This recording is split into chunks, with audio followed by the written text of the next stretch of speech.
Yeah, because I think we deserve to win the game. The longer it goes on, things flashing across the goal, good chances, and we're not hitting the target often enough with our shots. So, but you look at the 3 subs that we brought on. There's real quality in the 3 subs that we brought on. So talked to Mark before the game about the squad, about people not in the squad. So I think, I was really pleased with the performance. I thought we were excellent on a particularly difficult day. I thought we played the wind really well in the first half. I actually thought we should have been winning at half time, and then obviously the second half it was almost like attack the defence with the awareness of a counter attack every now and again. But I thought we managed the game well, and it is relief, but I think it's deserved. Were you frustrated not to be ahead at half time? You had some good chances. Yeah, I was actually. It's like you said, we opened up a couple of times. I thought our press was good. We waited for a couple of passes and then pressed. That's what we'd worked on. And people clean through. But we were good at Carlisle the other night as well against the wind as well. So we don't want to turn it into a game of chance and different conditions like this. It's tough. I've been involved in professional football a long time. Just put it in context. How bad were the conditions today? Yeah, no, they weren't quite as bad. I think Yeovil away once, Bucky took a goal kick and went out for a corner, so it wasn't quite as bad as that. And I think I played Blackpool away as well. But it's just a horrible day. But I think it's similar to Tuesday night.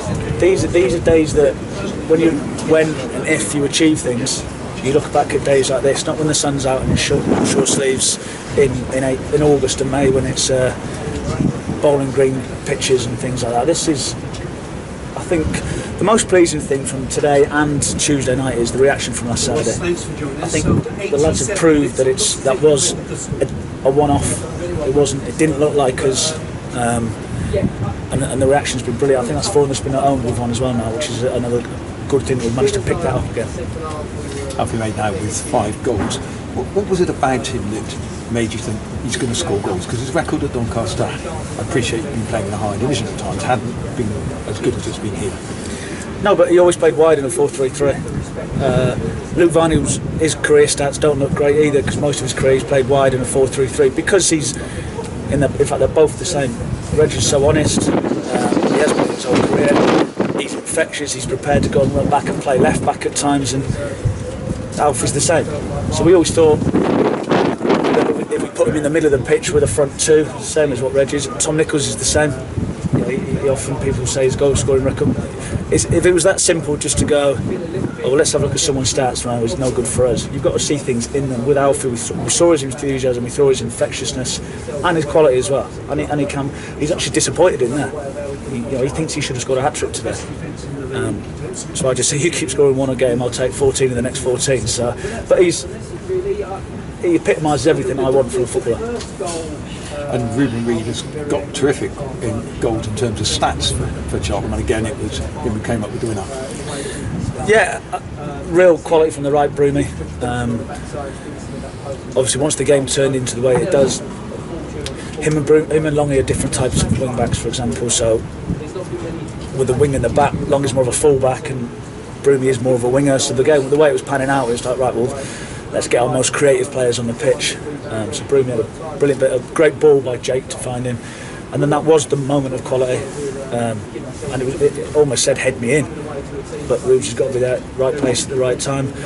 Like you said, that's why we brought him in. He's a different one. We don't expect Ruben to go and press one full back and then run across the pitch and to be pressing the other full back as well. But when the ball goes into him and when he does get a chance, he's proven that he can put them away, and that's what we want. We want people coming and affect the game. This time last year, when things were much tougher, you were always saying, think about a point to focus on points to, don't worry about the position. Is that the same this year? You're saying there's a number of points I want us to have? I think last year, because it's so, get to 52 points and you say playoffs is a bit more, just win as many games as we can. We have set a target of game wins, which we've broken down. We've broken it down. When there was 21 games left, we broke it down to what we think is achievable. Whether we do it or not, I don't know. But the mantra always is win the next game. But we even break that down. It's win a half. Try and win a half. Get in at half time. refocus, refresh. The music always goes on at half time, the same as what it does before the game, and then analyse and then go and win the next half. And it has to be that relentlessness, because that's what the game is. The league is. It's attritional. It is days like this, and they come thick and fast. So I've dodged your question as an actual points total, but I'm going to ask it again. Well, I don't know. It's just keep winning, because I don't want to get too focused on, well, we want to get in the top 3 or we want to get in the top. So I don't know where we want to go. We want to finish as high as we can, as always. So we keep winning games, and that'll dictate where we finish.